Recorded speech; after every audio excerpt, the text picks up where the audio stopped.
In this video, I will walk you through the last steps of your purchasing assignment for week 2 on poultry. Here you'll see the purchase order. Again, the purchase order is you as the purchaser placing a food order with the purveyor. This is what you're ordering for them to deliver in.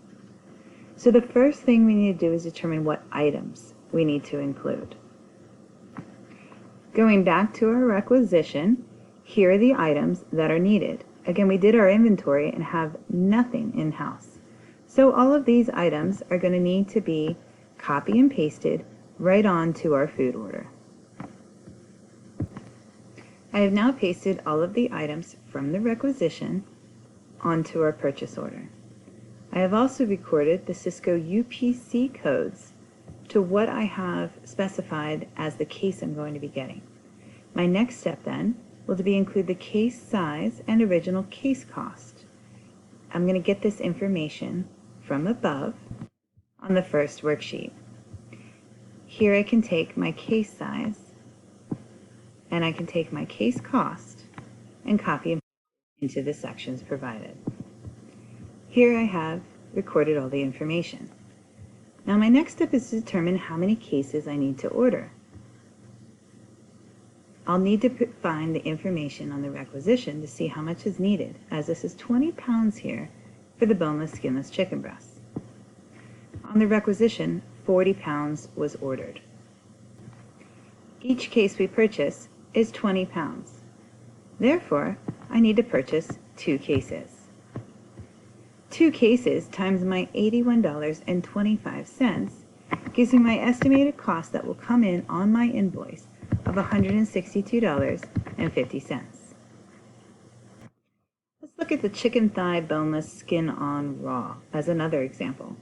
Here we need 60 5-ounce chicken thighs. 1 case would give me 24. 2 cases would give me 48 chicken thighs. I'm looking for 60, so I'm going to need a total of 3 cases of chicken thighs.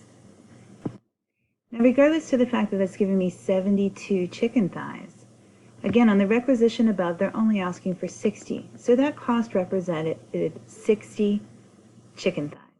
This cost, then, will represent what 3 cases will cost me. It is a total of $75.39.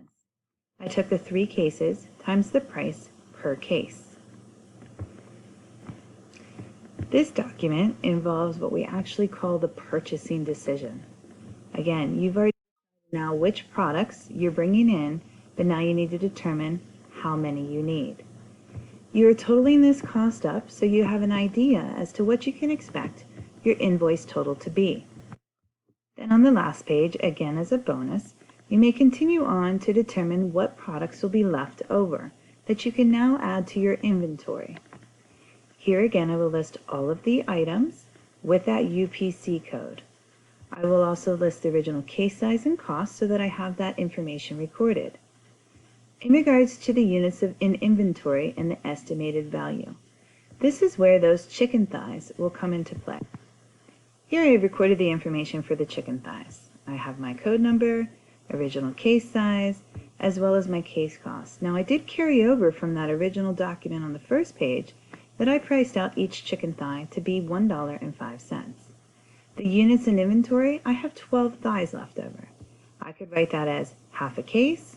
I could write that as 12 thighs. Either way, to find this estimated value, again, how much this is worth to me, I can either take my $25.13 divided by 2, or I can take my 12 thighs times my $1.05 to get my total of $12.60 as my estimated value. It is important to only list the items that you will have extra of.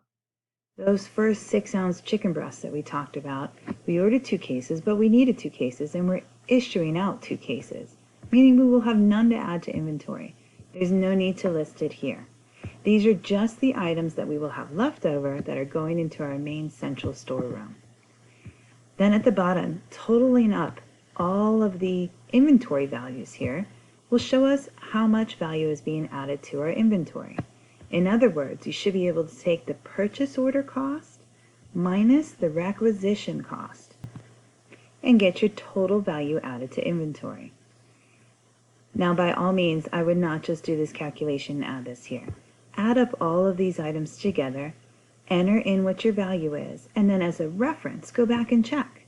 How much did my purchase order cost? How much did my requisition cost? If I subtract the two, is what is left over the same or relatively similar here to the added inventory value? This concludes my video on giving you further instructions on this assignment. As always, please reach out to me if you have further questions. Thank you.